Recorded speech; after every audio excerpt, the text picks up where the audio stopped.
Thank you very much, Helen. And can I say, it's a great honour to be here today, to be celebrating and marking the publication of this really important book.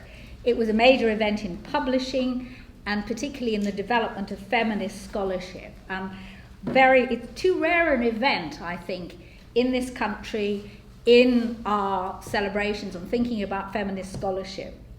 And well done to John Moore and to Jo and Helen for doing this. And what I want to do today, and we only have a certain amount of time to look at this book. I have my copy, I hope you have yours. I think you can get them, Carol, from Routledge reprints, can't you? So it's still in print after all these years. I want to explore and reflect on the book and what it means, and possibly also to think about the future, because as Helen has highlighted, it was a landmark. I do think Women, Crime and Criminology changed the landscape in all sorts of ways. And I'm old enough, as most people here are not, to remember what it was like before, which it's very hard to recreate that. I have a few images just to convey, but the actual substance, the feeling is hard to recreate. The BBC and now ITV do a lot of costume dramas, and they have even started doing the 50s in things like Endeavour and Grantchester, but they don't seem to look at what universities were like with their very macho departments and very few women and no concern about gender in those days.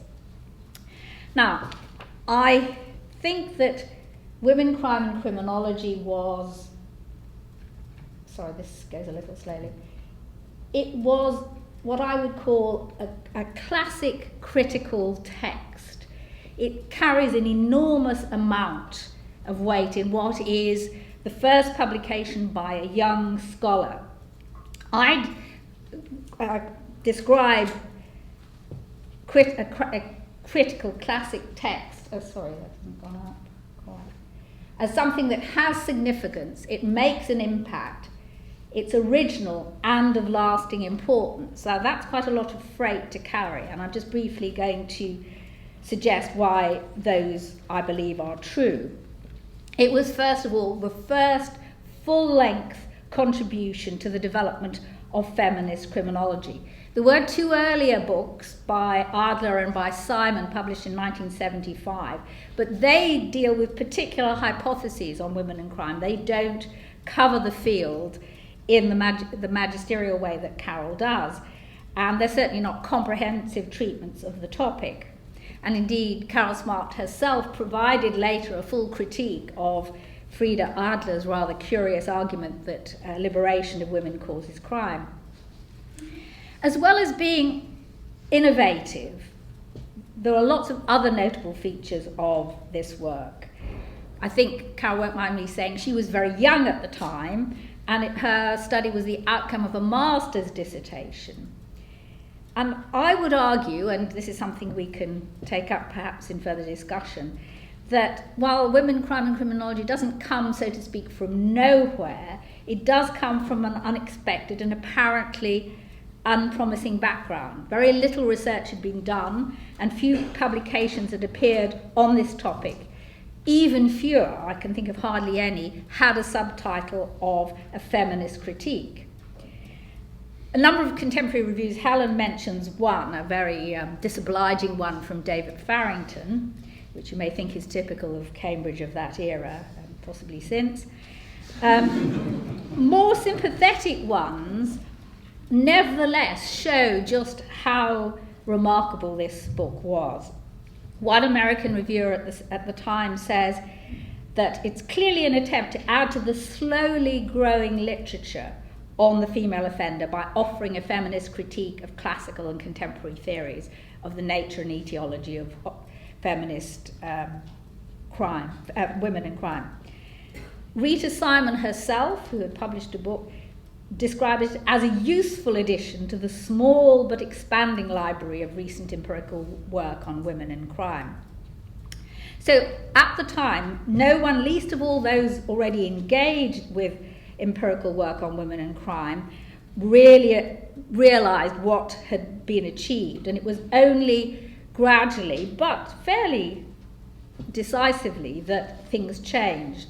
It's only a dozen years later, for example, that David Downs and Paul Rock, in their textbook, neither of them particularly engaged with feminist or gender studies, described feminist criminology as the issue of the decade and devoted a whole chapter to it in their book on deviance in society. Since then, there have been innumerable and extensive summaries, reviews of developments, a degree of critique, though perhaps not as much as there should have been. And I think it would be fair to say that no criminology textbook today would be published without substantial sections on feminist criminology and the related topics which have shared roots: gender injustice, data on the treatment and activities of female offenders, victimisation and domestic violence. In fact, the picture with which I began, which Carol was, I think, not feeling it was the best one to have, comes from Tim Newburn's textbook on criminology, which devotes a whole section to Carol and her work. As Carol said at the time when she introduced her book, and you have to think it's only 40 years ago, well within contemporary lifetimes, she described the situation as our knowledge of the nature of female criminality is still in its infancy. And as she herself described, as she researched the area, she realised the overwhelming lack of interest in female criminality displayed by established criminologists and deviancy theorists. And she took up this challenge and explored how this massive underdevelopment had all sorts of important consequences. There was a total neglect of any critical analysis of the common sense perceptions of female criminality, which informed classical studies. And it's those perceptions which she, in the first sections of Women, Crime and Criminology, explored and had an important impact on the whole field. There were a number of points about the context that I think we should think about, and as I've said, they will not be familiar, except possibly in some fictional accounts, to many of you. The book and the studies that it draws on were written in the 1960s and 1970s, a period when there were enormous cultural and political shifts. There were developments in sociology and criminology which mirrored the zeitgeist. You can see there students were protesting particularly about the Vietnam War and also the governance of universities, which were seen as deeply troubling. And at LSE, where I then was, we had so-called troubles at LSE, which involved the school being closed for a time, and there were a good deal of conflict. Less dramatically in this country, but in Europe and the United States, there were actually deaths of students at the hands of law enforcement and very dramatic developments. At this period, the student movement seemed very important, and some of us, I did myself, wrote seriously about it. The sociology of deviance in what we would now call criminology was also very important. And I think, to me, the interesting paradox, and one which in some ways Women, Crime and Criminology reflects very well, is that the one, I would argue, the one major survivor of this period, of all those cultural and social scientific shifts, is feminism and its impact on scholarship. Because, perhaps I'm being provocative here, but the sociology of deviance has had its obituary written. We don't call our courses that on the whole anymore. And the student movement died in the form that we knew it a long time ago. You may think that there have been some revivals, but they are not on the kind of political scale. But feminism survived, but not... Feminism survived, I think, because it was not as directly linked. Feminism developed in a dialectical way to the other strains of the period. Indeed, many of those who got involved in feminism, I don't know whether Carol would see it in that way too, did so because they were angered that the other kinds of new movement did not, in the end, provide what they hoped. They did not find that, for example, the new sociology of deviance had anything to offer the topics that Carol had raised about women and crime. On the contrary, promising though they were with angles on all sorts of other things, they still steadfastly ignored the kinds of issues that Carol and a few others had raised about female criminality. In fact, where's Joe Sim? He's in the corner. He may remember about 5 years ago, he and I, maybe there's a few other people who are here today who recall this, we were at a kind of revival of the Sociology of Deviance symposia at York University. I'm not quite sure why, all these years on, somebody decided to revive the York Symposium. It was certainly revived by people who hadn't been born at the time of the originals. And they invited a number of us to contribute, particularly they had a couple of plenaries of some of us who had been at the original seminars. And they kept pressing me to join in. And I said, but, you know, nobody was interested at York in those days on hearing about women. That wasn't happening. And what became clear was that they knew that, but they wanted to rewrite history. They reminded me, do you know of a famous art fraud of a few years ago called the Drew and Myatt case? Drew and Myatt were a forger and a con man who got back into the archives of distinguished bodies like the Tate Gallery and the British Museum and forged the provenance of pictures so they could sell them to gullible connoisseurs who were prepared to pay a lot of money. And I felt that the new sociology of deviance, they were trying to do that. They were trying to pretend that back in the day, they too had really been interested in feminism and its impact on criminology, which shows the importance, I suppose, of what happened, of what Carol was doing, but that it didn't necessarily at the time get taken on. So I think the place of women, crime and criminology is secure in feminism. That's where it came from. It was less linked to criminology, and in fact, much of the content is what I would call, in the first 4 chapters, is about ground clearing, dealing with existing studies which had been often cited, were still being cited, about women and crime. Very peculiar studies in some ways. Contemporary students will often enjoy themselves with the oddities of Lombroso or W.I. Thomas, or particularly Otto Pollack, who's a favourite, I think, because he produced in 1950, no less, these really strange studies about, or attitude, because it isn't really empirically based. Pollack argued that women are actually not less criminal than men, but much more so, that they were going around killing partners and children with abandon, stealing from masters and mistresses as domestic servants. And they were allowed to do this by their understanding and willing husbands and children. And Pollack came up with the remarkable view that women were fundamentally more devious because they had learned to dissemble about pregnancy, childbirth, and menstruation, and above all, in sex, that they could fake orgasm. And so all of this lent itself to perpetrating a fraud. Now, Carol takes all these views carefully, forensically, seriously apart. And some critics, it may well be in the piece that Helen quoted from David Farrington, it's certainly in a review by Paul Rock, argue that this is resuscitating corpses, but they weren't corpses. The ideas of Pollack, or arguing, for example, for a kind of chivalry, were, at the time Carol wrote, regularly cited in textbooks.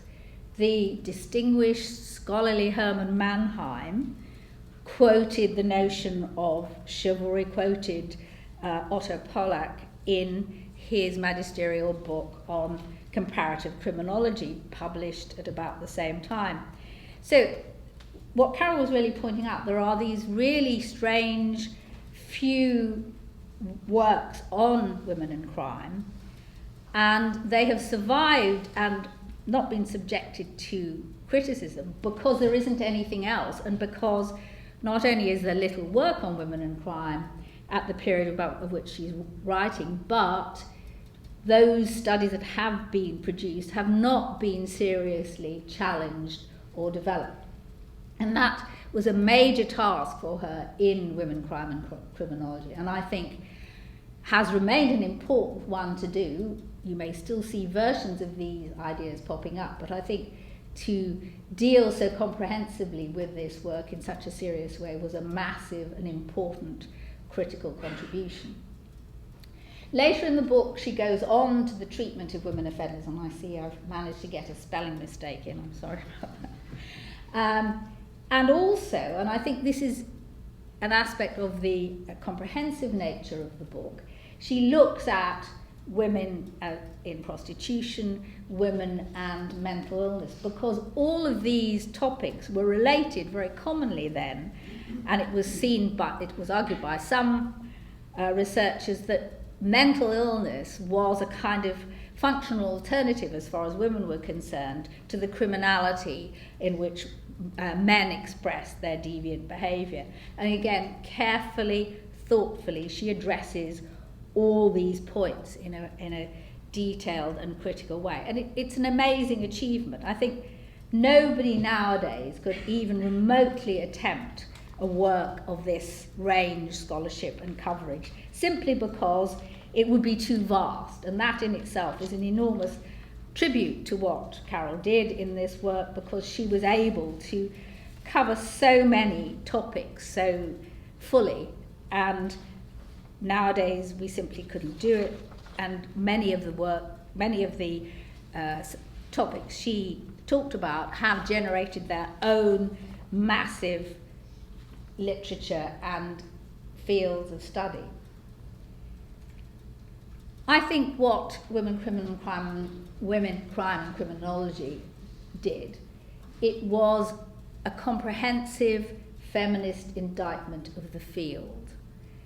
It was feminist because there were no other critical perspectives being addressed to this subject. And I think that's very important and shows how courageous she was and how she had to be, because nobody was saying this kind of thing. They were taking, if you like, the easy targets. At the end of the book, she does suggest that we should have more research.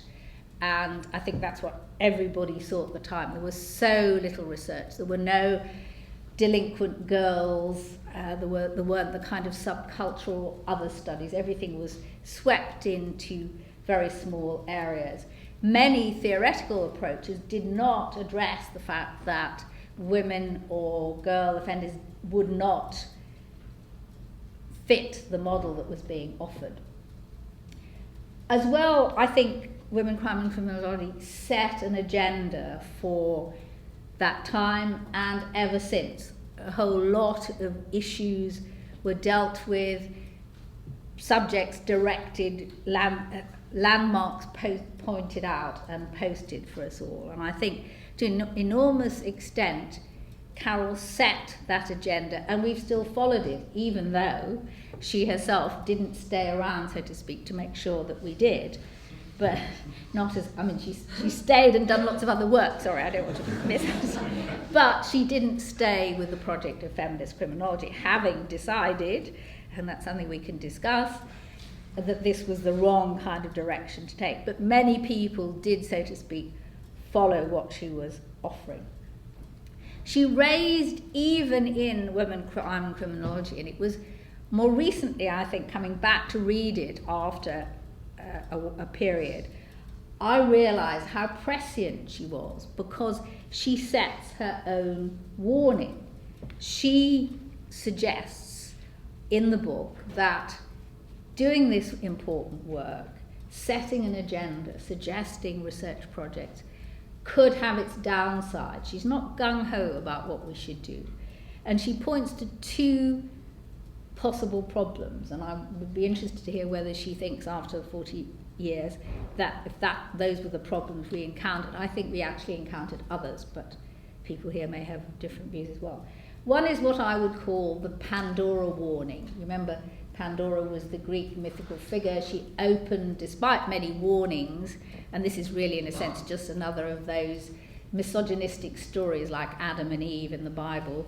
Pandora opens the box and a whole lot of furies fly out into the world, never to be brought back.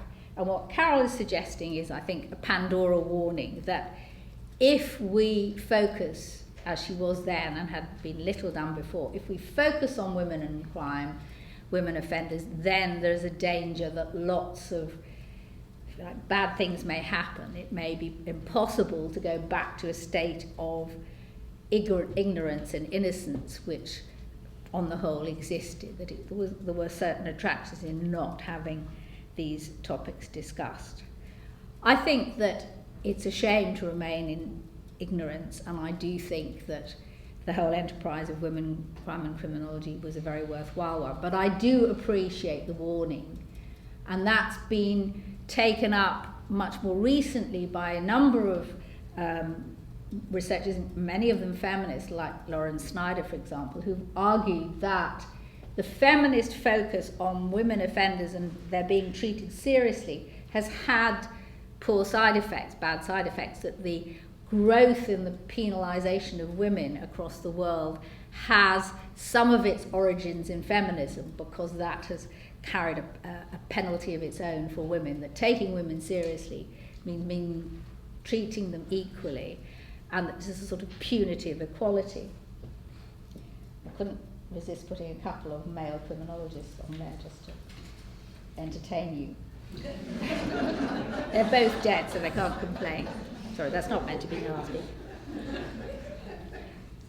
The other problem that Carol foretells is that it could have, the focus on women offenders that she produced could have another deleterious side effect, namely in producing a focus on women but having it ghettoise, what I'd call a kind of Falklands factor.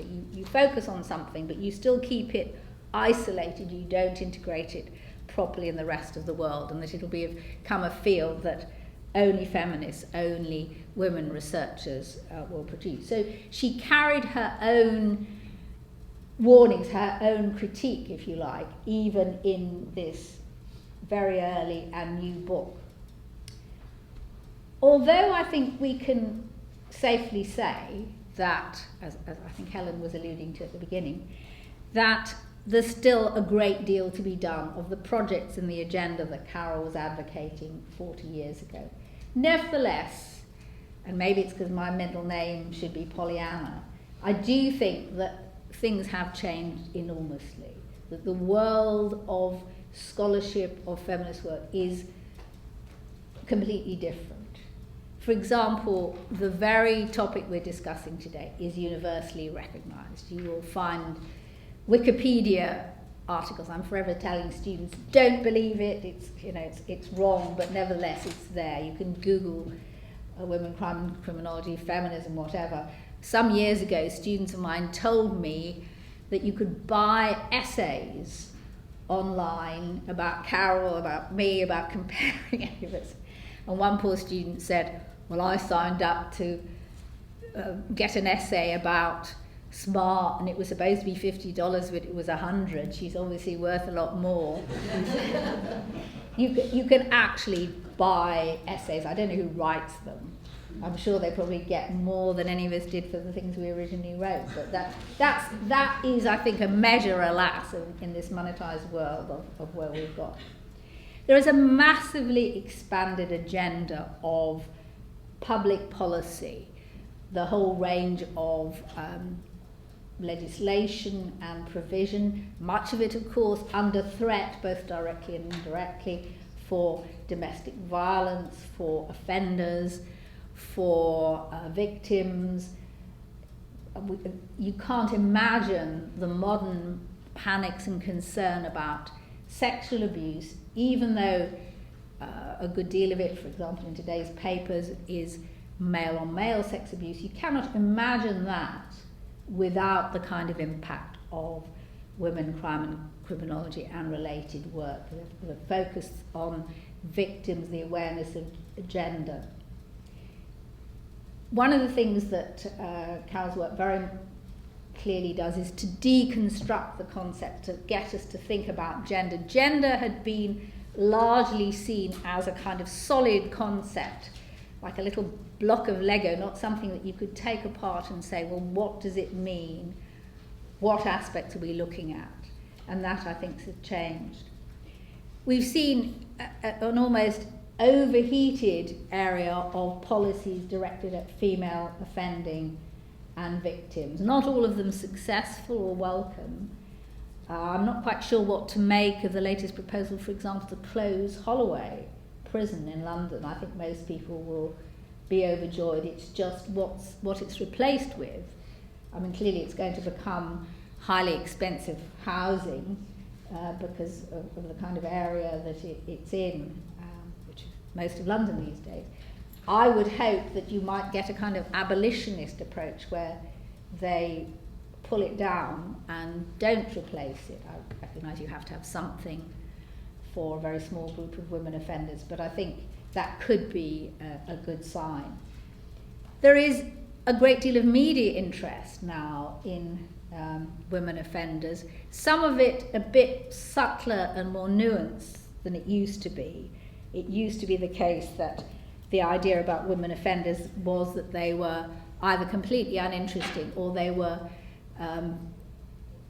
Madonnas or whores. There was nothing that anybody really had to say. Nowadays, it is sometimes more subtle, sometimes, particularly in the more thoughtful press, it is designed to look at the difficulties of women who have disorganised lives, who use drugs and have childcare responsibilities. And there is some greater awareness, again, from an agenda set by Carol and others who recognise the complexities.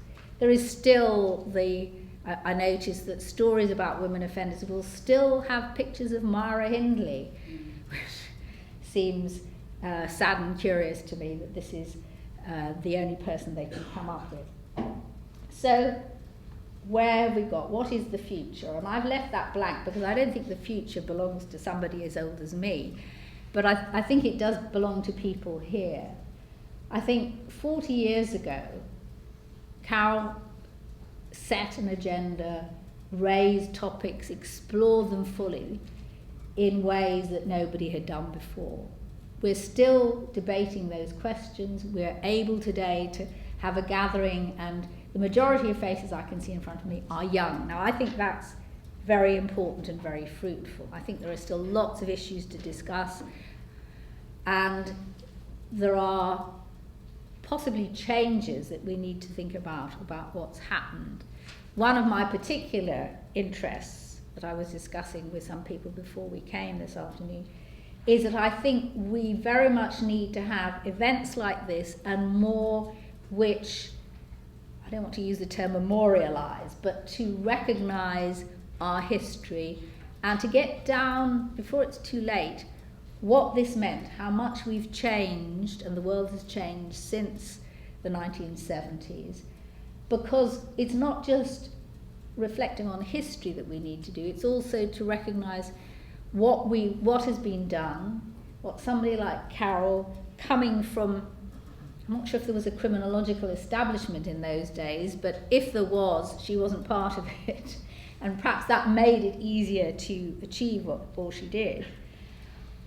How that was done, could it be done again, what it's meant, and how it's continuing. And I think it's important for us to think about that and to how we take a project that's still vibrant 40 years on into the future and to make everybody's life better, more interesting, and more significant. Thank you very much for your attention.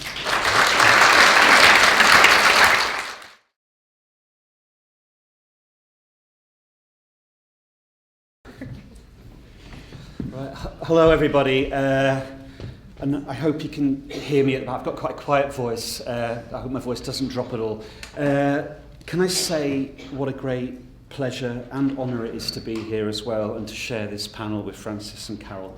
And can I thank Joe for asking me to speak? I think in terms of technology, it is 1976 for me, because I have no PowerPoint slides. We were reminiscing earlier about OHPs and microfiche and the like. The kind of talk I want to give, it didn't feel appropriate for me to use OHPs, but I hope you can follow what I want to say. And I hope above all that this is of interest to you. Perhaps if I could tell you a bit of background about myself first. I'm someone who in the past has worked in the field of criminology, but for many years now I've worked more in a broader field of law and gender with a particular interest in issues of masculinities, around family law, fatherhood, more recently around universities, the legal profession, work-life balance and well-being. And in all of these areas, the work of Carol Smart has been an inspiration, and if it's not overstating it and embarrassing to say with Carol here, a kind of guiding light. Because I think, how could you talk about masculinities and fatherhood, family law, the relationship between men, law and feminism, without engaging in Carol's work? So to turn to today and this welcome chance to celebrate women, crime and criminology, and 40 years does send a shiver. In 1998, which is a fair while ago now, I published a book called, and it had the worst subtitle ever. It was called Masculinities, Crime and Criminology, Men, Heterosexuality and the Criminalised Other. And as I look back at it, what I saw running through it all too clearly was the influence of Carol's work. And what I was trying to do then was to look at what had become, by the late 90s, an increasingly established field of scholarship in criminology around this masculinities question. So by 97, we've got a dedicated chapter in the Oxford Handbook on it. And I still think in many ways the piece Tony Jefferson did back in 92 in a magazine called Achilles' Heel stands as an illustration of the themes that were later going to go on and be developed. So, as I mentioned, in the years since, like Carol, I've moved away from criminology. I haven't stayed around, as Francis said, which was why I was initially very hesitant in accepting Joe's kind invitation to speak here today. That kind of feeling, well, what do I have to contribute to this? But the more I thought about it, I wanted to jump at this chance to reflect on Carol's work, and in particular, the space it opened up for the study of masculinities and crime, and indeed masculinities and law. And that's what Joe's asked me to talk to today. So, in this short talk, I want to do two things. In the bulk of the paper, I'll try and trace the development of masculinities in relation to criminology, and to a degree law, so I'll flip a bit between the two. And as I do it, I want to reflect on how Carol's work, not just in women, crime and criminology, but more generally, didn't just open up a space for the study of masculinities. I want to suggest it's actually shaped it in a number of ways. I'll try and flesh it out for you by giving you some examples of the work. It's a kind of flavour of the literature. And I want to consider the theoretical and methodological approaches to this study of masculinities and crime. I want to consider in particular the political dimensions, the potential and the limits of studying masculinity in these contexts. And here I'm going to try and make some links to Carol's work elsewhere in relation to feminism and the power of law. In the conclusions, in a second, slightly shorter section, and I'm going to try and bring it up to date with what it seems to me is the current state of play in the study of masculinities and criminology. And I want to present some thoughts on the social context that Francis has talked about already of the work that we do in the light of shifts in the political economy of higher education, which I think is actually reshaping much of this debate. It seems to me paradoxically that at a time when universities have undoubtedly changed in ways that make this such a different context to that in which women, crime and criminology was written, I wonder if an array of economic, political, cultural forces associated with neoliberalism might not only be constraining the spaces for the kind of critical scholarship that this book represents, I wonder if we're seeing a reconfiguration of gender relations and of dominant forms of masculinity within a global context, something that sheds a disturbing light on debates about masculinities, power, crime, in ways that couldn't have been envisaged in 1976. And I realised, Francis, if you were Pollyanna and you said that, I'm going to sound like Private Fraser in Dad's Army, if that means anything to anyone I'm trying to tell. Okay, so to begin then, criminology, law, masculinities. The relationship between men, masculinities and crime in the years since Carol published the book, and as I said, I think in particular around the mid-90s onwards, has assumed an increasing prominence in criminology.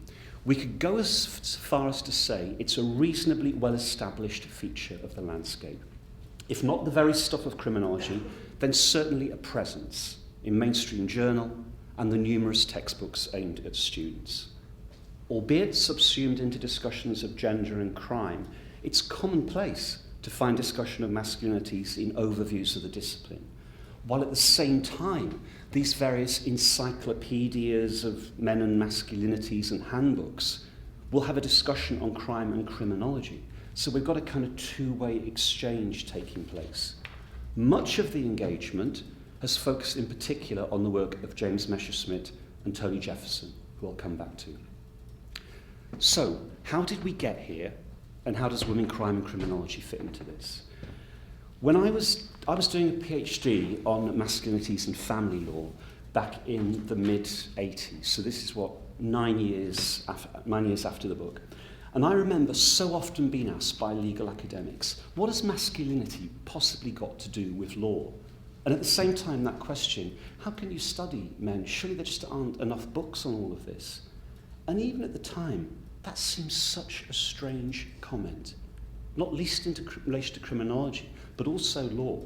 Because actually, feminist sociologists like Carol and others were already asking these questions about masculinities, about the interconnections between crime, law, and men. And at the same time, academia, law libraries, criminological canons were full of books by men, on men, for men, and precisely about masculinity, manhood, manliness. So in that sense, studying men and masculinity, albeit implicitly, it isn't anything special. It's not necessarily transformative, as Jeff Hearns recently said, or as Pinney and Pease put it in their book, Men, Masculinities, Methodologies. There's nothing new or intrinsically good or bad about studying men and masculinities. It ain't what you do, it's the way that you do it. And the starting point for criminology's engagements with masculinities can be tracked to a core observation in Carol's book, and what is in a sense a paradox at the heart of the discipline. As Carol argued, the historical problem for criminology wasn't so much that it failed to recognise that the object of the study had been largely the relationship between men and crime. The target of the feminist critique was the way in which the sex specificity of crime was conceptualised, flawed in at least two senses. First, failing to account in anything like an adequate manner for the nature of women's offending, of women as victims, survivors of men's crimes, the treatment of women in the criminal justice systems, as Frances has said. And rereading the book now, the force of that critique comes through. And secondly, how criminology had failed to address the gender of crime more generally, how it had failed to engage with the masculinity or maleness of crime, the crimes of men, that is, as gendered beings. And if we can recall, this is at a time before Ray Winconnell, whether writing alone or with others, is beginning to shape this field in her articles and books. So it's not until 1985 we get the new Sociology of Masculinity paper appearing. So it's almost a decade on. So, as Carol put it at the time, and two passages which I think effectively capture this, criminological theories that have held out to be general explanations of crime, but in fact they are about men, male crime, with women seen in negative gendered terms. And Carol then concluded as follows, and as I reread this, it struck me. I was someone who was at the Sheffield Centre a little bit after Carol here, and this is kind of aligned to the sorts of work that was appearing, but also sets it so clearly apart. Certainly the kind of critical criminology that I was being taught. She says, criminology must become more than the study of men and crime if it's to play any significant part in the development of our understanding of crime, law, and the criminal process, and play any role in the transformation of existing social practices. And I'd see that as a theme that's run through Carol's work since. Now, in the years that followed, addressing this failure to account for the crimes of women was, of course, central to this well-established, diverse body of feminist criminological scholarship. Explicitly addressing masculinity and crime, however, from a perspective informed by the feminist critique of the gender blindness of crime, is of much more recent origin. and it's aligned in particular to this pro-feminist study of men I referred to earlier, commonly called the New Sociology or the critical study of men and masculinities. So, what happened? By the mid to late 90s, I think exemplified by the sheer volume of articles, reports, conferences, seminars, and then books on the topic, the question of how the gender of men, understood as masculinity, or more accurately following Connell, masculinities related to crime, was being described as a new direction or new frontier, Maguire et al. 97, for criminology to discover. Something without which there will be no progress, in Sandra Watt-Blake's words, or which was, as Francis put it around the time, vital for the discipline. And Stanko and Newburn's book, Just Boys Doing Business, I think, stands as a kind of summary of where the debates were at that time. Running alongside that in the academic literature, meanwhile, we find a growing focus in the 90s on masculinity in a far broader sense, in particular around the deployment of an idea of masculine crisis across much of the media and in the pronouncements of politicians. A crisis connected to broader concerns around crime, criminal justice policy and practice. So by 93, the feminist journalist and activist B. Campbell is speaking with a very different nuance to Tony Jefferson, I think, of a combustible crisis of masculinity in the context of the early 90s riots.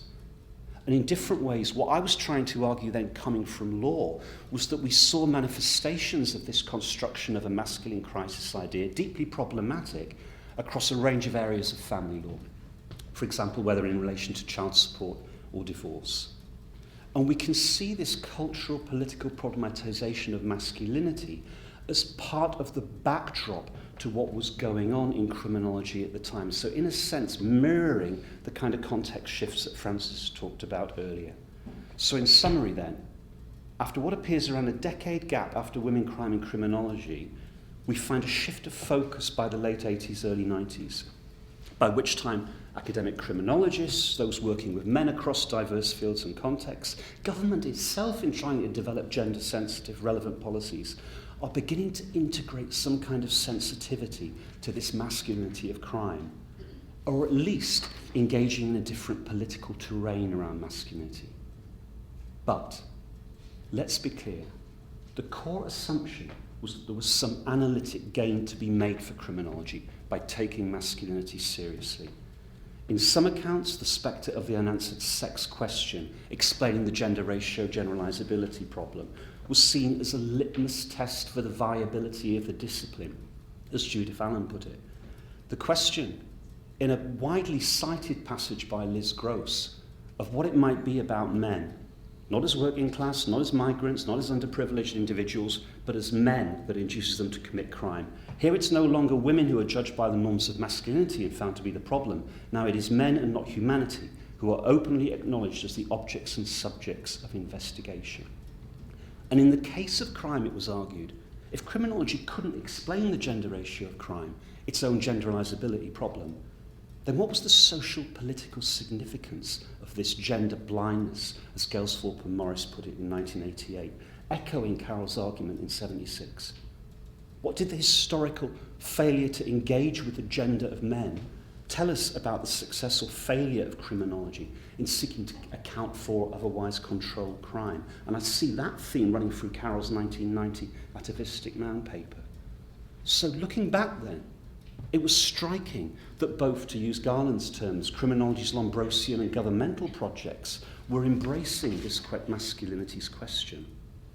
So, to try and take all that together, and just to give a flavour of the kind of work that masculinity was about, the context that was being talked about, we find discussions of masculinity in relation to the formation of the nation state, the criminal legal subject, policing cultures, practices, strategies aimed at challenging discrimination, promoting gender equity in legal criminal justice systems, studies of male youth, the dynamics of urban disorder, the relationship between crime, family, and what was being called in neoconservative accounts in the early 90s, certainly, the underclass, literature on delinquency, schooling, the educational underachievement of boys, accounts of men's and boys' experiences, the fear of crime, victimology, men in prison, where Joe's done such fantastic work, the practices of probation officers, the interconnections of race, ethnicity, crime, sport, culture, peace, the social construction of the paedophile, men's violent kind, accounts of the spree killing. And I can say, Joe, can I thank you? Joe's said some very kind words in the past about a piece I did on the latter issue there, where what I was trying to do was unpack a media reporting of a particular crime and try and look at the unspoken assumptions in it about men's relationship to the social, the family, heterosexuality, the state, ideas of otherness, indeed to the city, the class and locale. And we can go on. Don't worry, I'm not going to stand here in this whole talk and just list areas like this. Studies of terrorism, environmental crime, drug use, media representations of crime. I feel like I'm on the generation game now going cuddly toy. Yeah, that means white collar crime, drinking cultures, it goes on, historical censure of homosexuality, one title, the biographical accounts of criminology, and of course, in resonance, perhaps greater volume than any other topic, the issue of men's violence to women, children, and other men. How in each of these areas, the sex specificity of crime seemed to fade away almost as soon as it appeared, as we began to talk about other things. Now, it seems to me to extrapolate a unity to this wide literature is difficult. What I actually think we find in this work of masculinity, is an idea of masculinity as encompassing attributes such as the psychological characteristics of men, ideas of masculine gendered experiences and identities, ideas about masculine cultures in criminal justice, the legal profession, policing and so on, as well as psychoanalytic, structural power-based accounts of gendered practices and studies of men's gendered behaviour in particular institutional settings. Now, it seems to me they're not all the same and they're doing different things. There's no one approach. So, if we turn to the field of law and reflect on themes in Carroll's work elsewhere, it seems to me we can track the engagement with masculinity to three broad areas or themes. First, an engagement with legal practices, institutions, police, prisons, profession, indeed universities as sites of knowledge production. Second, to questions about criminal-legal methods and reasoning, ways of thinking about law and crime. So the way the very core foundational assumptions and indeed methods were inflected by ideas about masculinity. And again, I can see that theme running through aspects of Carroll's 1990 atavistic man paper. And third, and informed in particular by the more postmodern inflected accounts of law's power during the 90s, the constructions of the men masculinities of law across a range of areas of criminal legal discourse. And in a sense, it is here that Carroll's book, Feminism and the Power of Law, was opening up the space in legal studies for precisely this kind of engagement. So we've moved a long way from Nari Nafin in 1990, talking about the man of law, to the kind of studies that were taking place 10 years later. Now, notwithstanding, and I'm sorry I've lost total track of time, this is timed at half an hour and it'll be less. Thanks. I forgot to look at my watch. Notwithstanding that heterogeneity of all these issues and the diversity of all this, I think, and I'm at the risk of simplifying here, I know that, and I can't do justice to the complexity of the arguments, I think we can identify two broad sociological or social psychological approaches to masculinity that had come in the wake of Carroll's book by, let's say, the mid-2000s. Firstly, the accomplishing masculinities frame, associating most closely with James Messerschmitt and other writers who were so influenced by Connell's work. And then the psychosocial perspectives, advanced perhaps most notably by Tony Jefferson, David Gadd, and others. What John Hood Williams called, and I think really usefully, a move from structures to psyches.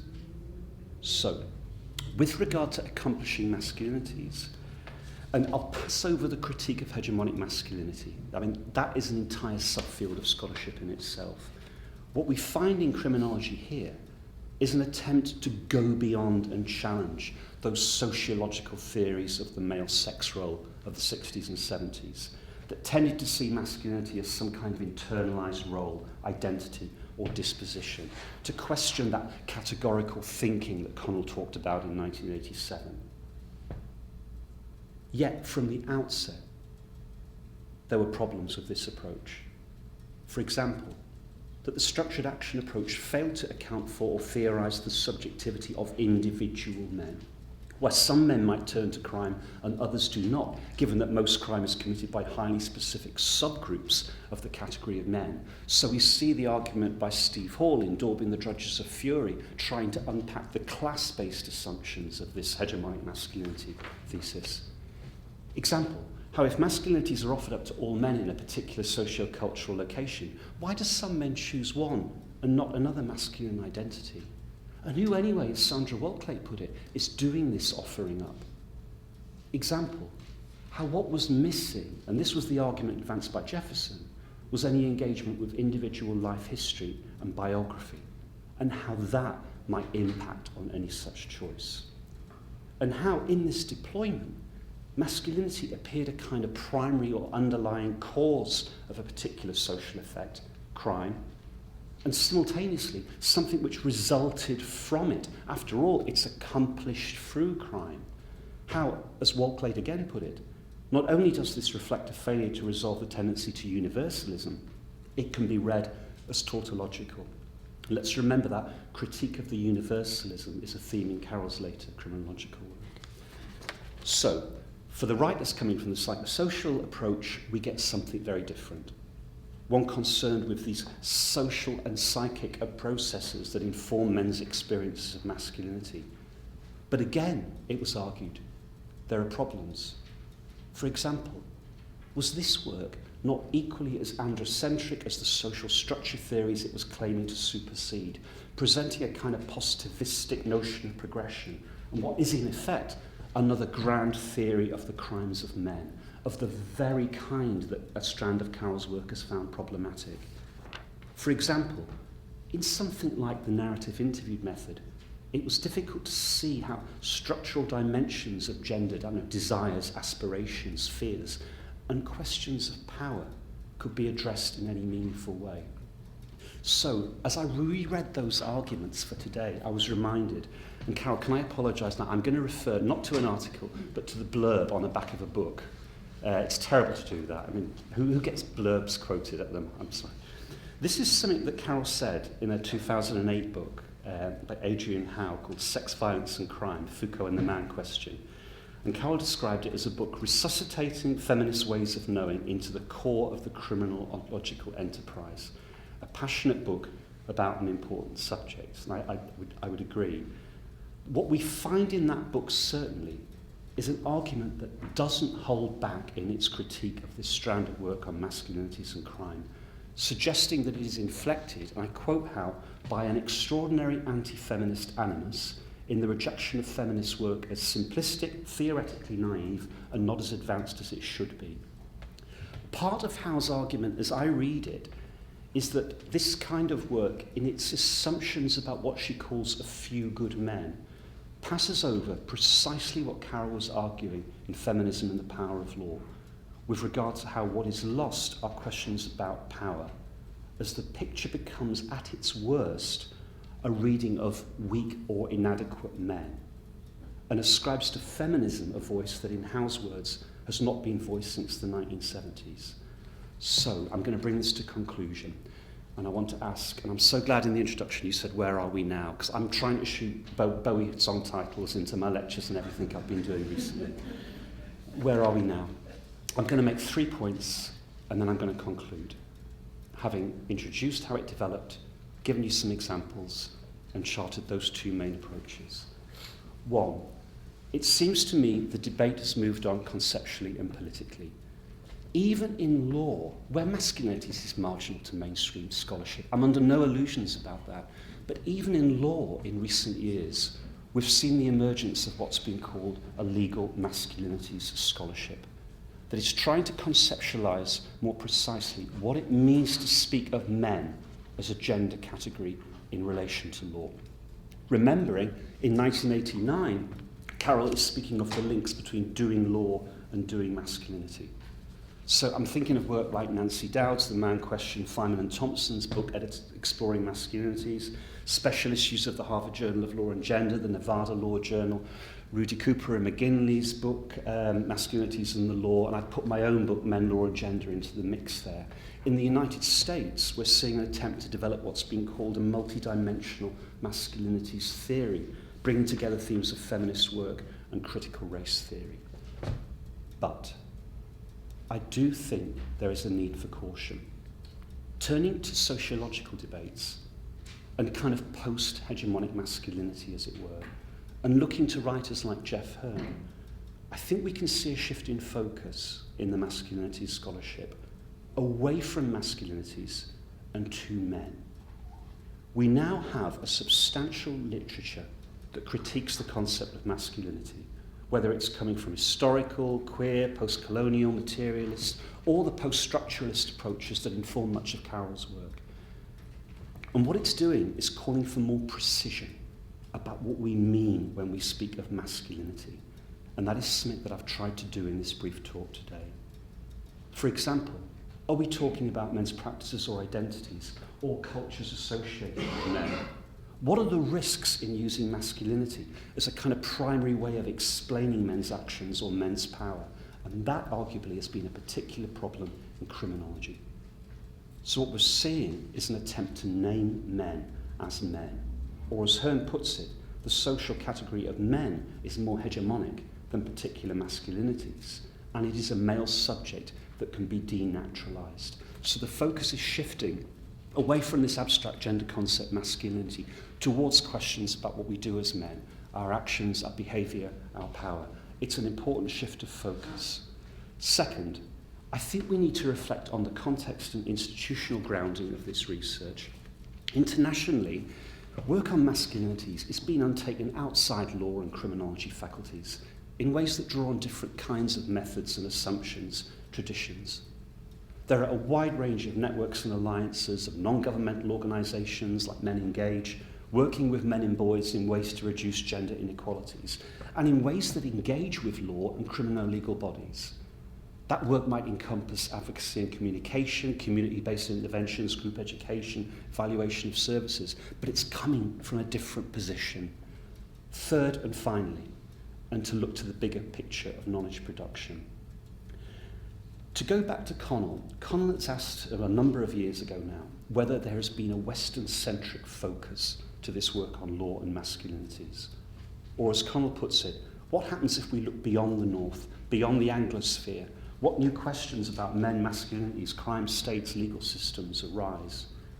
Meanwhile, we're seeing a growing attention being paid to the transnational dimensions of masculinity, with a growing body of literature on what's been called transnational business masculinities, reflecting the reframing of hegemonic masculinity. And what I've tried to argue in recent work is that that transnational business masculinities frame has interesting implications for understanding law. These global approaches to research on men and masculinities are a rapidly expanding area, it seems to me, whether in terms of macro-level studies of gender equality or studies across transnational arenas. And I'd refer again to the work of Jeff Hearn there. So what we're seeing are studies of the global finance industry, central banks, militarism, multinational corporations, religions, all areas where studies are not so much looking at masculinity, but looking at men as flesh and blood people.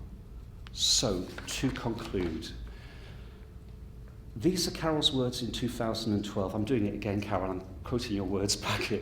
This was in Feminist Legal Studies, commenting on that issue of reflecting on the legacy and the importance of work that Frances mentioned. These were comments on feminism and the power of law. Books are never works of pure intellect. They're emotional as well as physical labours, and one's attachment to them or loathing of them can be quite independent of how good they are and how well received they may be. Well, I think the fact this event is taking place is a clear of how important and how good many of us think women, crime and criminology is.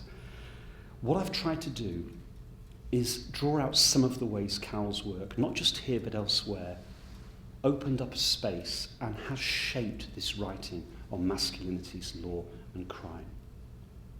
My argument is that criminology has produced a certain kind of knowledge about masculinity, a knowledge inflected by its own traditions. It's a scholarship that's been shaped over the past 3 decades to a significant degree by American, British and Australian scholars who are coming from these criminal-legal traditions.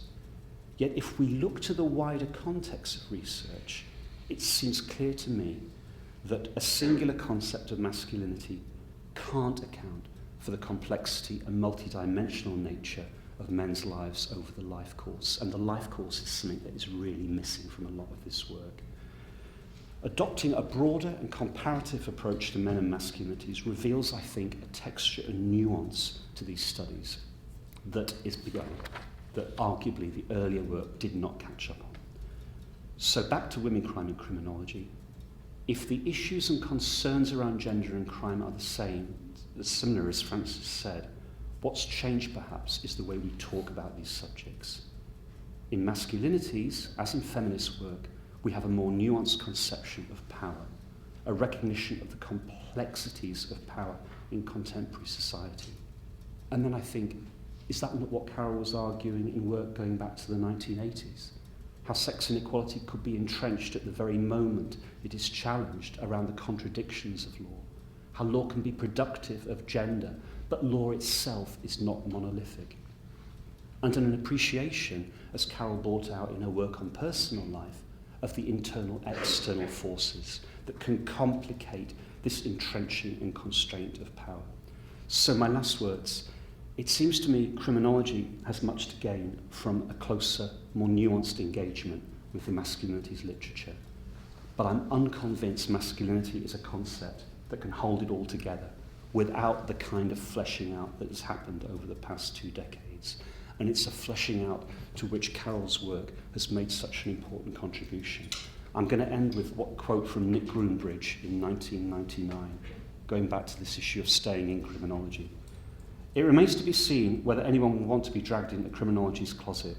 Many prefer to walk away, having knocked too long at the door, noting, as Smart does, that it is very hard to see what criminology has to offer feminism. What's certainly clear is that Women, Crime and Criminology stands as one of the most important books in criminology. Thank you for listening.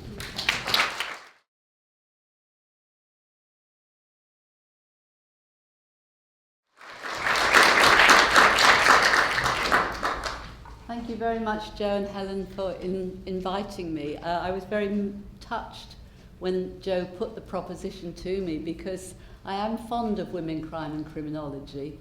I'm not fond of the fact that it was 40 years ago, though, which people keep impressing on me. That's a bit harder to take, but I'm very glad to have this opportunity to sort of reflect a bit on it. And I want to thank Francis and Richard, of course, too, for their talks and the kind things they said. And also the kind thing that Francis said when she reviewed the book. She was one of the few people that was actually nice about the book at the time. And she said, for doing this, her book must be welcomed. Her survey exists nowhere else, and this will become a standard work. And you were actually right, because it did become a standard work for a while. You said other rather good things as well, so thank you from all those years ago. Okay, but then, having said, yes, great, I'd like to do it, I then realised that I was going to have to do some memory work. And actually that's quite hard. Richard quoted something I'd written about how books are emotional, and of course memory is emotional. It's not factual, it is factual, but it's also incredibly emotional. And I had a hunch I'd be talking to people who many people certainly wouldn't have been born when I was writing this book. So I did actually want to try and give you a bit of context, which Francis has already started to do. And although I think books can transcend their context, definitely, and have meanings in other eras and have meanings for people that maybe you didn't have in mind when you wrote it and so on, I think it might just be quite interesting if we briefly step back in time to the kind of world that I was in. This isn't a world history, nothing like, so it won't be that. But actually, I found myself really shocked when I started to go back, because, you know, we all get a bit nostalgic about the past. And I realised the 1970s were really, really horrible. They were ghastly, and I remembered then why I was so angry. And it was indeed anger that powered that book and has powered quite a lot of stuff I've written since, albeit I always insist to my students when I was teaching students that anger had to be channeled in a way. You can't just blurt it out all over the place. So here are aspects of the 70s that kind of struck me. The top one is really important, and some of you may not really even know who the Yorkshire Ripper was, Peter Sutcliffe. I found also, to my horror, I lived in Sheffield, not far from where he was actually arrested, so that felt very close. But where I live now in Leeds is just down the road from where he attacked and killed some of his victims in Roundhay Park, because he would pick up women in Chapeltown, which is just down the road, and so on. But anyway, that's beside the point. The Ripper was, besides the reality of how horrendous it was, if you like, looking back, conjures up an era when women who were working the streets were hugely vulnerable to sort of sadistic killers of this sort, and nobody really gave a stuff.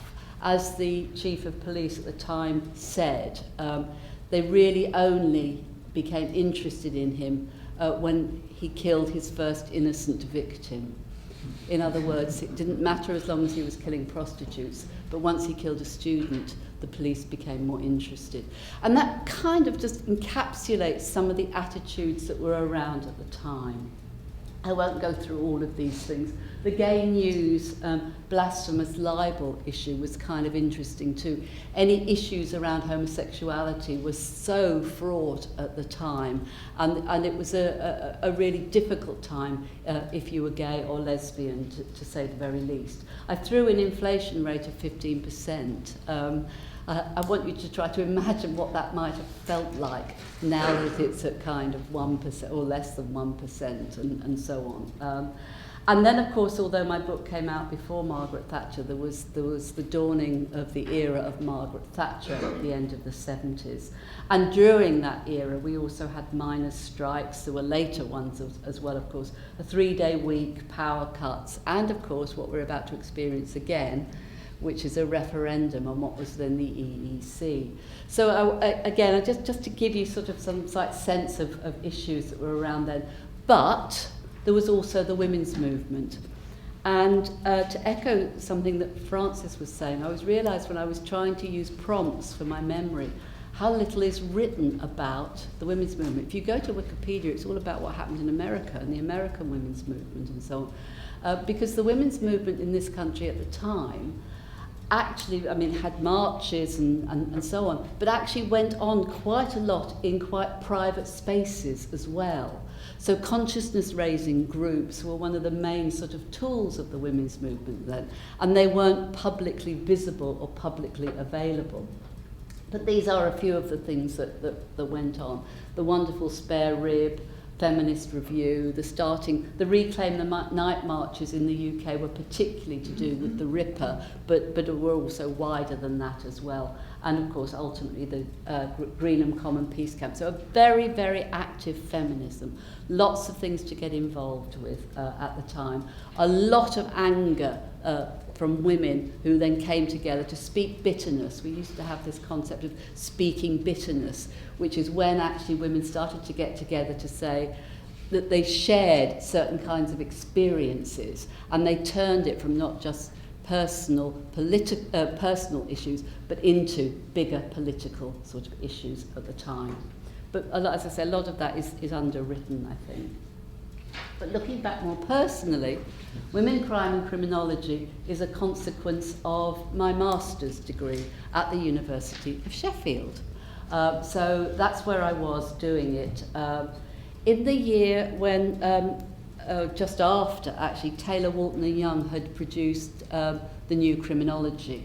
So Sheffield was the trendy place to be at the time. And it was seen, you know, as a place where very critical work was going on in criminology.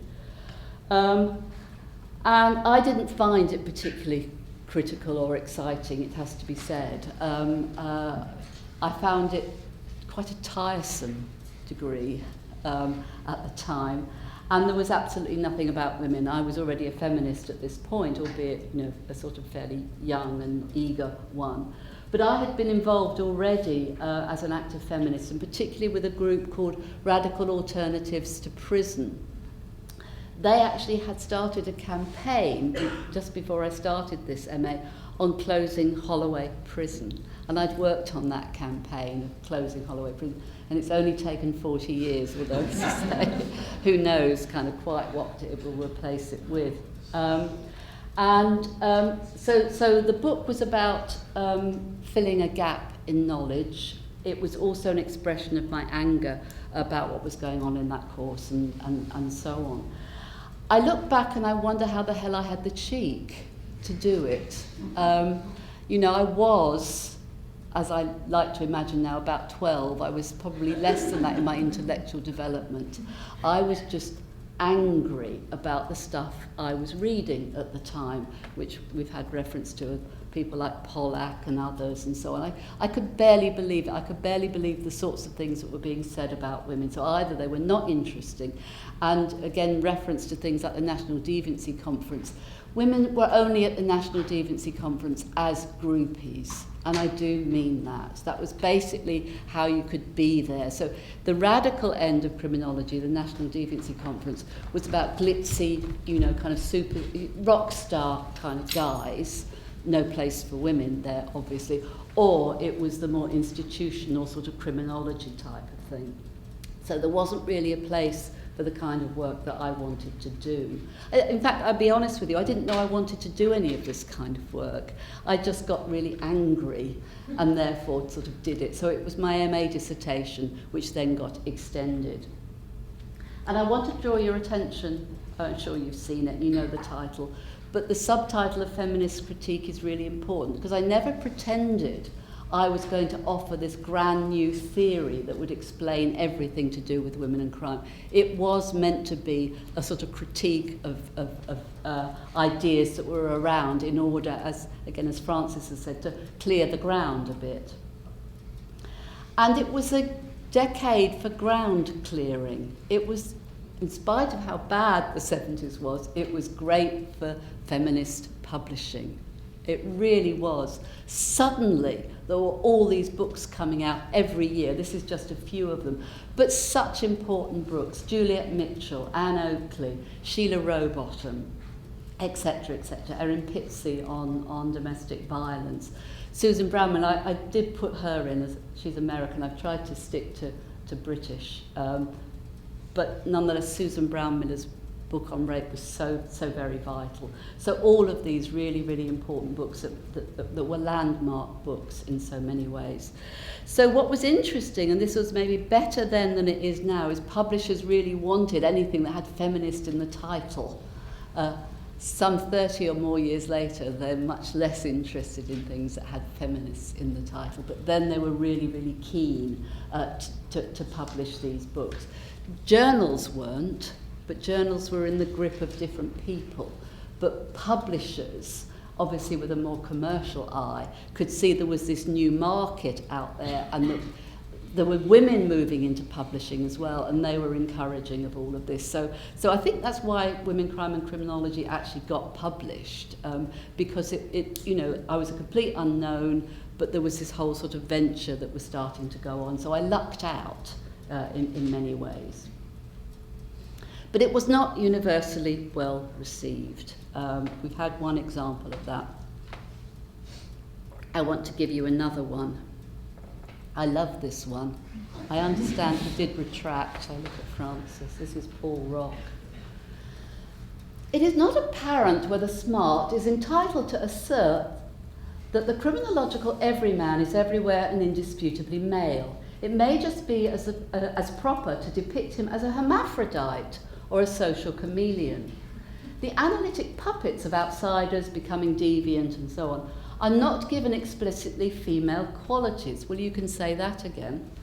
Neither are they blacks, whites, homosexuals, heterosexuals, Jews, gypsies, dwarfs, giants, aristocrats, lumpen proletarians, dwellers in cities or deserts, atheists or Seventh-day Adventists. Any who champion the contention that female, Jewish, black or other attributes have been mischievously expunged must demonstrate that analytical losses have been inflicted. Smart has not actually produced a catalogue of losses, and it is possible that the shallow masculinity of every man is not as consequential as she suggests.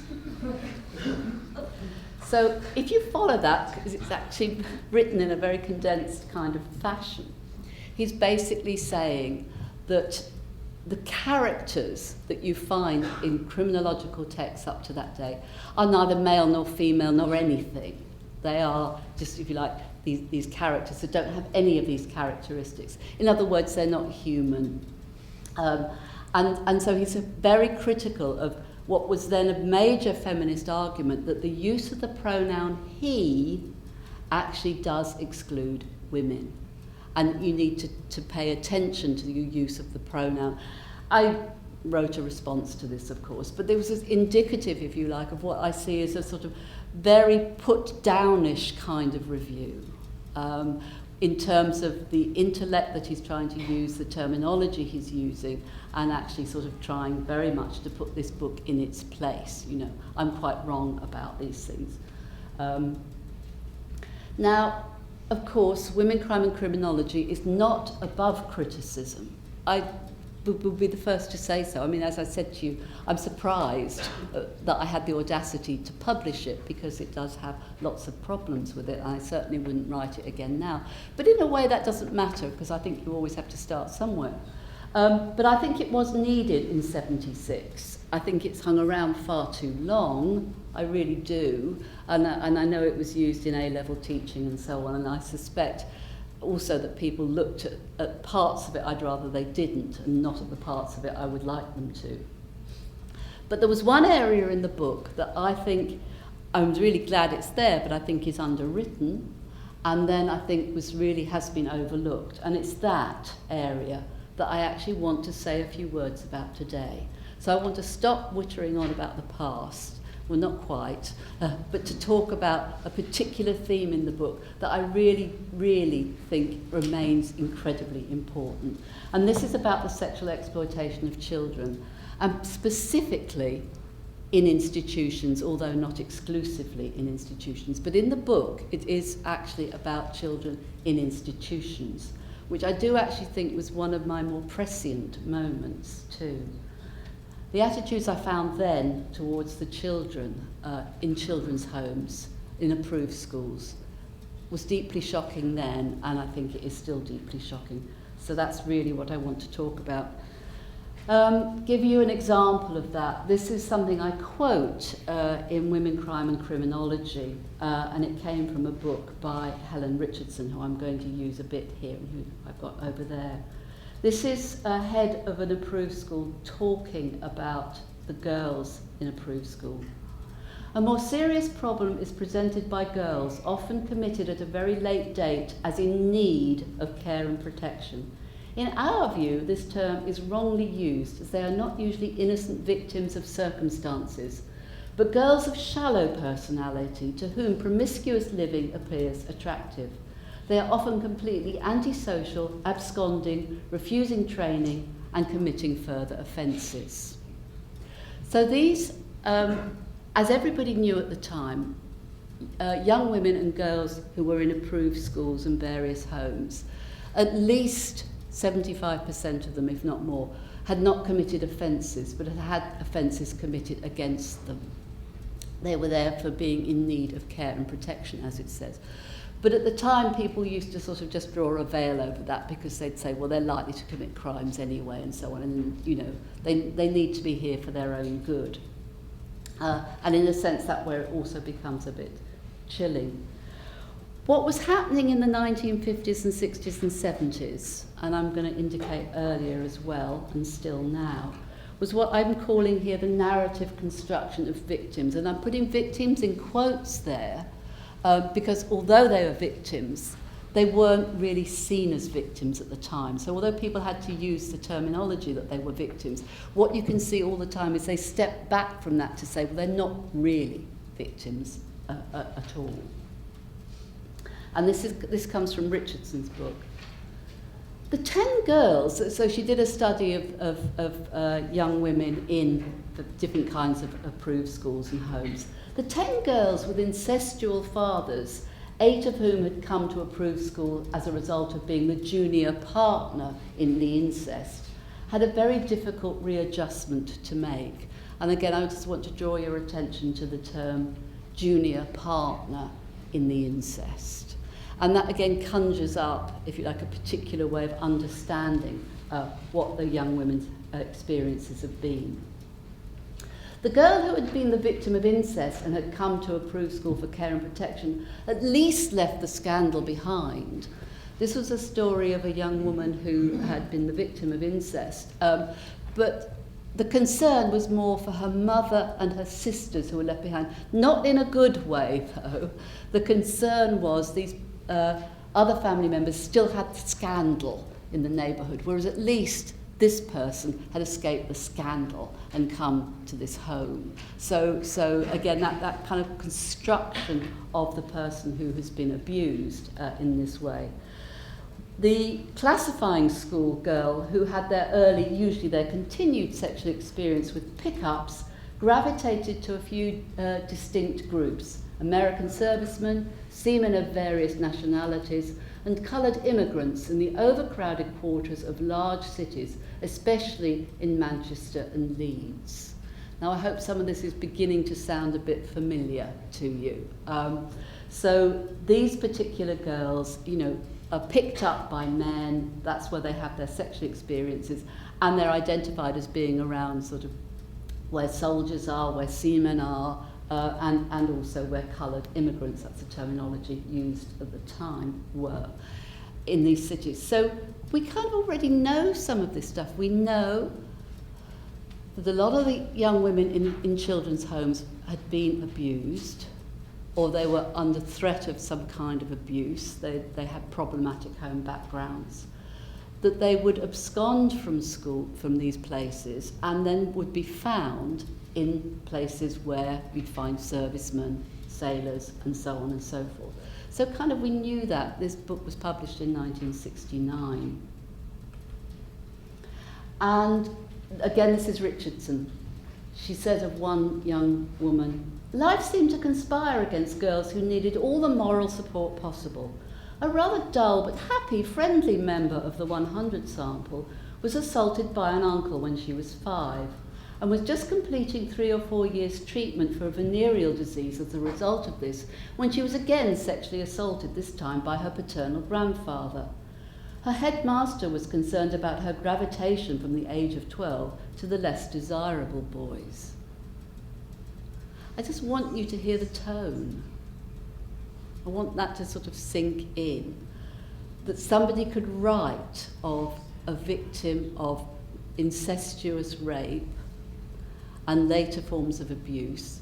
I dread to think what the treatment for her venereal disease would have entailed, to speak of her in this way, and that, that she'd gone off the rails later on, which, surprise, surprise, in her terms, of course, this poor young woman did. So, again, what I'm trying to say is there's this narrative construction of these young women, but also there is knowledge there about what's going on. And it's not a sort of a rare occurrence, as I'm going to come to. So Rock accused me of a pointless exhumation in Women, Crime and Criminology. I think we've still got a lot more exhuming to do. So I was shocked in the 1970s to discover that girls under 16, when they'd been sexually abused, were treated in this way. I was really shocked even then. It was also well known that a lot of these girls were in approved schools, but they would abscond. Abscond, again, I want you to think about the word abscond, given what we now kind of know about some of the issues that are going on around this. But their behaviour was all put down to their immorality, weakness of character, and even the term viciousness. They were seen as vicious, these girls, and obviously totally immoral. But we knew it happened in the 60s and 70s. We knew how vulnerable they were at the time. Okay, so we knew it. Anybody says to you today, we didn't know, we knew it then, so what happened if we didn't know it now? And then Richardson, I found this quote because I was looking back at her work, came out with this story, and it was very chilling. She writes, the writer, she's speaking of herself, recalls spending her free day collecting from a metropolitan police station an absconder who'd been absent for a month. What was a researcher doing going picking up an absconder? Anyway, she did. Her free time. An hour or more was spent on tour with the police trying to find the dive behind the gay lights of Piccadilly, where she'd been locked up for most of the time by an Indian who had procured her for his friend's gratification and beaten her if she tried to escape. The railway compartment on our return journey, while she told of the people she had met, reeked with every odour of corruption, physical and metaphorical. But for once the experience seemed to have been helpful. She absconded as a tight little knot of hate and aggression. She returned a trusting child and went to her training school the following day in cooperative mood. Oh, thank goodness then. That showed her, didn't it? It is astonishing that this is the kind of stuff that was being written, and everybody thought, oh yes, you know, they bring it on themselves, don't they? You know, what can be done about these girls? How dreadful. And again, it's chilling again in the current context. But some people say it's unfair to blame authorities by using our current values and looking back. Ha, is what I say to that. They need to do a bit of history. So we're not supposed to impose our contemporary values. Richardson was only published a book a few years before mine. Okay, so they're contemporaneous, basically. It's also been a criminal offence to have sex with a child under 16 since 1885. Before that, it was 13. And that legislation had been strengthened in 1922 because of feminist action I'm going to talk a bit about. So it was a crime to have sex, so the consent was no defence, right? So when Richardson was writing about these things, it was a crime that had happened to these girls, but their fault. Incest was made a criminal offence in England and Wales in 1908. It's interesting that it wasn't before that, of course, but there we are. And the point is that those measures were accompanied by much public debate, much coverage in the newspapers. It wasn't that somebody slipped it in quietly and we had that legislation. There were huge debates about what was going on with young women at the time. And again, I want to therefore look at what was known before Richardson. W.T. Stead. Some of you may be familiar with him, I don't know. He was sort of like a Sun campaigner. He was, for a sort of equivalent of a tabloid newspaper, although they weren't tabloids in those days.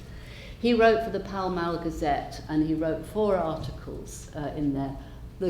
All 4 were called together The Maiden Tribute of Modern Babylon. He purchased a 13-year-old girl for the purposes of prostitution, to have sex with her, basically. And he revealed that there was a trade in London of virgins because men wanted virgins because they didn't want to catch venereal diseases. So there was a specific trade in young girls. And his work was actually particularly significant in getting the law changed and the age of consent raised to 16. But he was sent to prison for 3 months on the charge of failing to secure the child's father's permission for him to purchase her, which I think was really kind of interesting. So he was a terribly unpopular figure because of what he was revealing, because people didn't want it revealed, if you like, that this was going on so much. What else was known before? This is 1920, and this is the Bishop of London giving evidence to the Joint Select Committee on Sexual Offences. There are an appalling number of indecent assaults on children all over the country. These cases are so numerous that some further protection is absolutely required for children. As to rescue homes, it seems a shocking thing that there should be rescue homes for children between 13 and 16.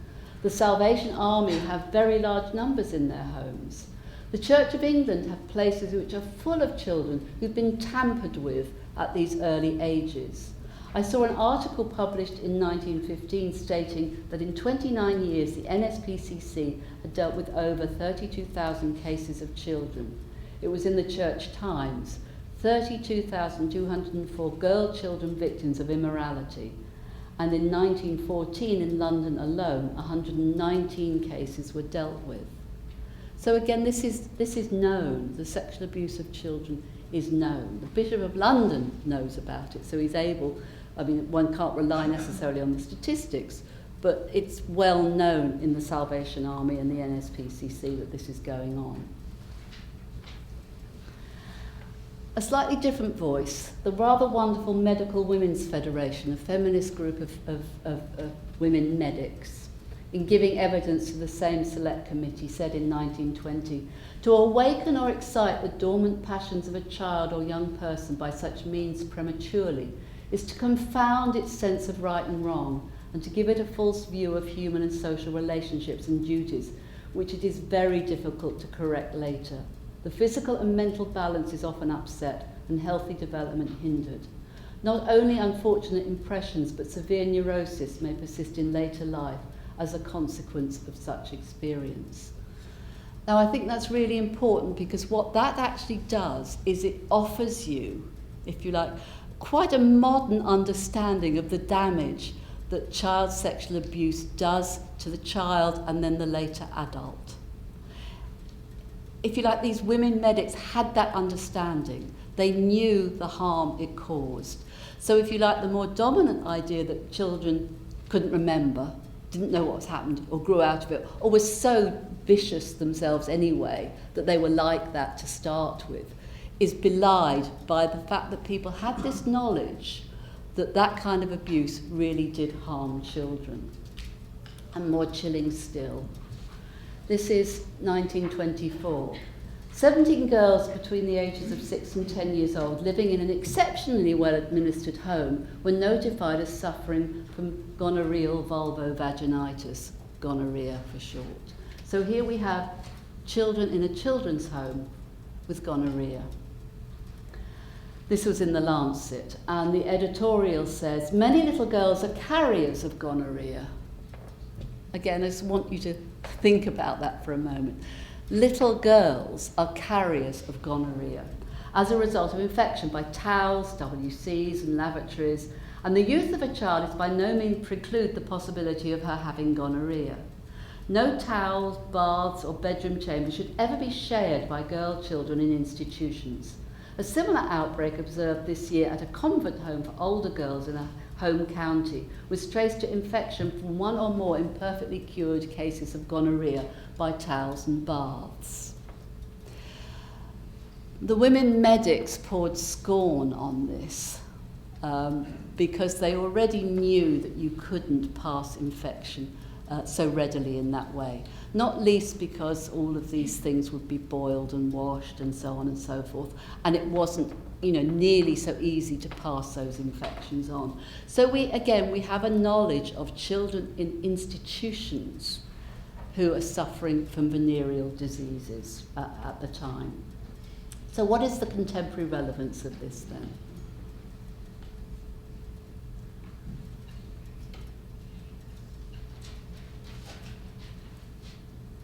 We know what the contemporary relevance is.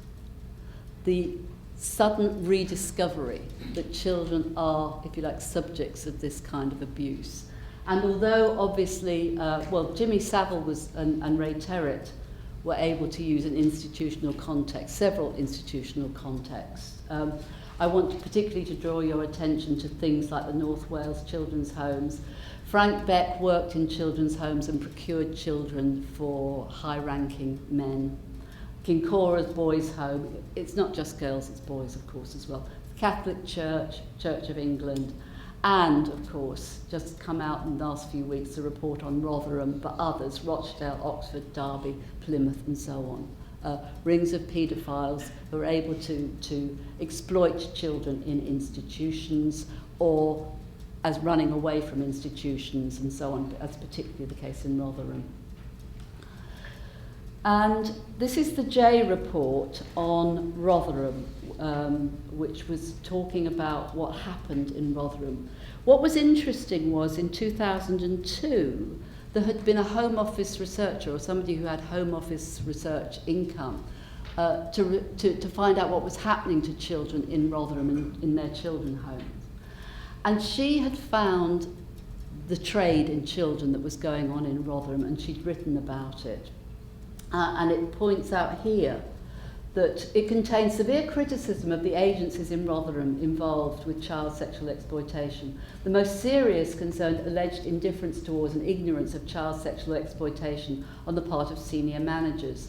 The report also stated that responsibility was continuously placed on young people's shoulders rather than with the suspected abusers. Again, it's a familiar story by now. It presented a clear picture of a high prevalence of young women being coerced and abused through prostitution. Blah, blah, blah. Senior officers were deeply unhappy about this report. There was a suggestion that facts had been fabricated or exaggerated. The woman was lying. She had her own issues. She was fabricating all of this stuff that she said she found. Several sources reported that the researcher herself was subjected to personalised hostility at the hands of officials. She was threatened. Her data was actually stolen out of her office. She was unable to complete the last part of the research. Surprise, surprise.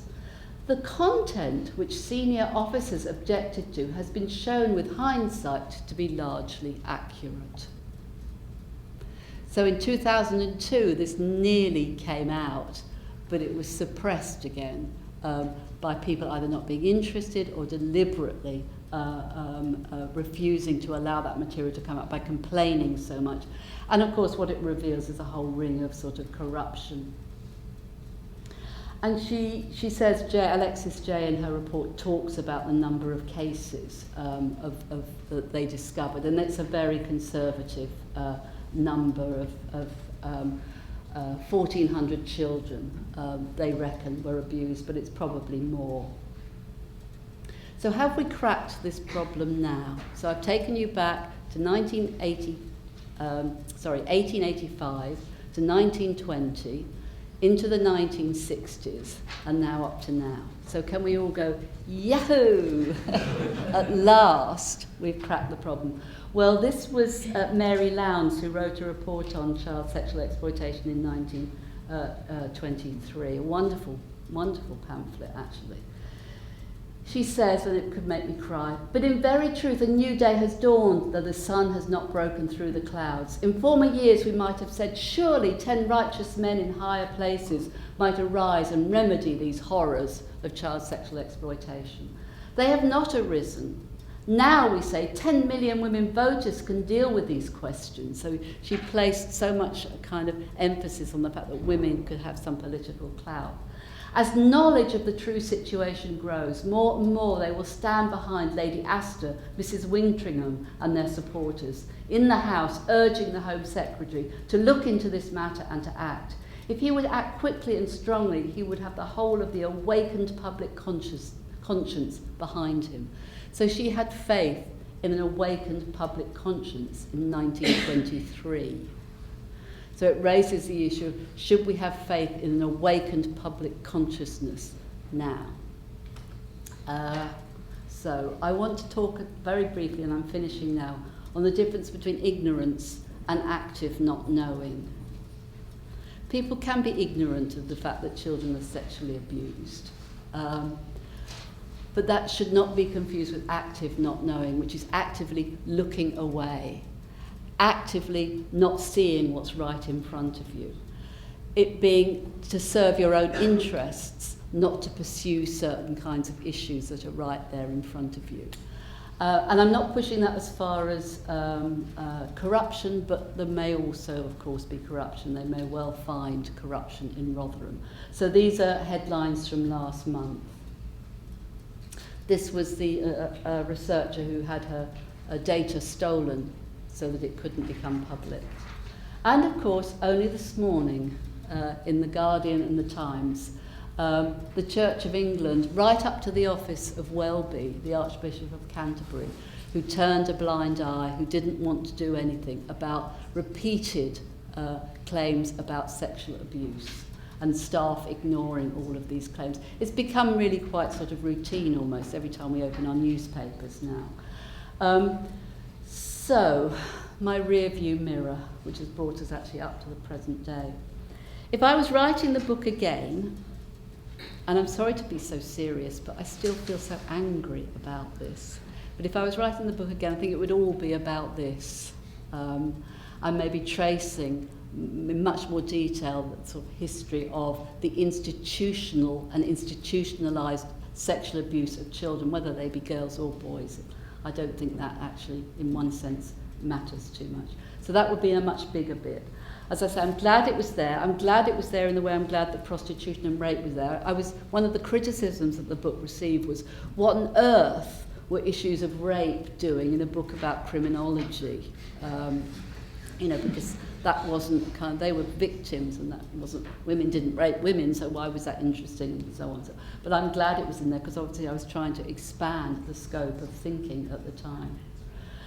And perhaps Rock was right when he said that exhuming Lombroso was a waste of time, but I think there are still compelling reasons to continue uncovering the nature and extent of child sexual exploitation in the 20th and early 21st centuries. And I'll stop there.